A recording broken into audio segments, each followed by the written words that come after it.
massive, explosive news that happened overnight that the mainstream media is not talking about, and for good reason, because they don't want to cause a run on the banks.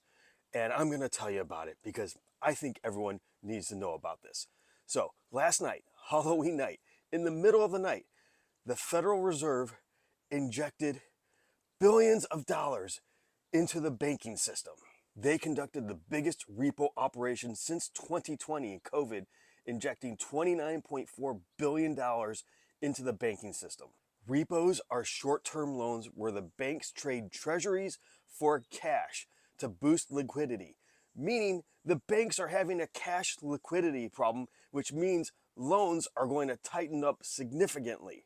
U.S. bank reserves have crashed to 2.8 trillion. That's a 4-year low. Guys, major alarm bells are going off. They did this very quietly. It wasn't really announced. No one talked about it. This is major. They did it Friday night, so there's not a rush on the banks today because many of them are closed.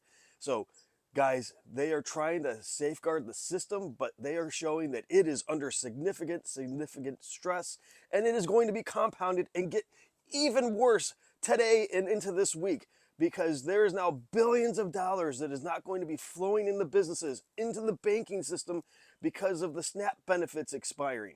So without that money coming into the system, that's just a huge chunk that's not going in through the banks. And then you have the government shutdown causing contractors to not be getting paid. That money's not flowing through. Then you've got the air traffic controllers not working and that money not flowing in, and all these other government employees not having money come in flowing through the banking system. So it's massive losses. This shutdown has to end. What this also shows is that people have already been going to the banks to pull out their cash, to get their cash out. So the banks are low on cash. There's probably people even going there trying to pull money and being told no, they don't have it. I'm sure that that is happening. And if it's not yet, it might start happening here very soon.